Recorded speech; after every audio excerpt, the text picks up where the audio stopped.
So these guys right here are my astrophytum asterias. Got the more mature one, and got the baby right here.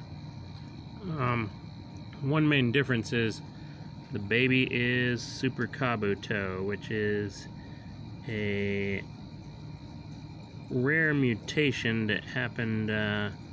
Japanese guy found it in a garden center and started selling them in Japan and hybridizing them, and they're real popular out there. So the Super Kabuto are usually a little harder to find, a little more sought after. And then this is the regular one. The difference in the Super Kabuto and the regular one is the star pattern. There's quite a bit more of it, as you can see on the Super Kabuto in comparison to the normal one. These are native to Texas, grow in some of the same areas as the Lophophora cactus.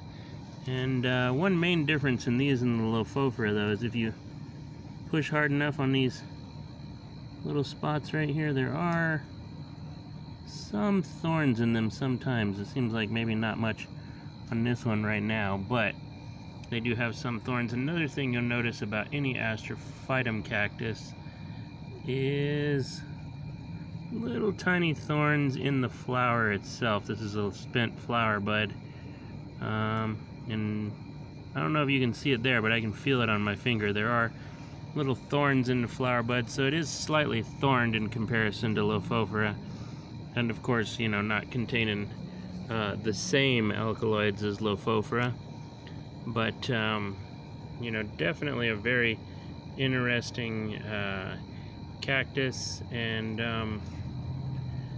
I believe that astrophytum asterias, both of those names in the Latin name, are referring to the astrological patterns that are on the cactus itself.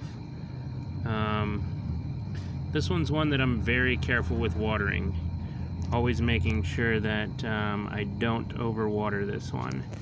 This baby one right now is about as overwatered as you want him to get.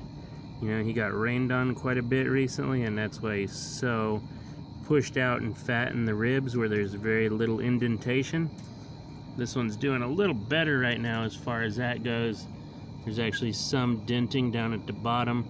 They'll dent in quite a bit and sink down if they're low on water, in a similar way to the way a lot of those globulars will do, is they'll actually sink down into the ground if they're low on water, to conserve water and everything.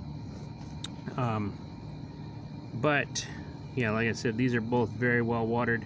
I don't want to get this one wet anymore at all until it starts to kind of thin out a little bit. I've had a few of these rot in the past, unfortunately, because they are just a very easy one to give too much water to.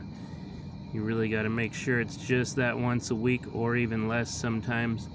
But also, I've noticed with these, if I wait too long and then water, they can be really sensitive to that too. If they've shriveled up too much and then all of a sudden they get a good couple days of rain or something, then they can just totally plump up to the point where they rot out entirely. So definitely one to be careful with on the water. Probably doing like a basic tiger bloom type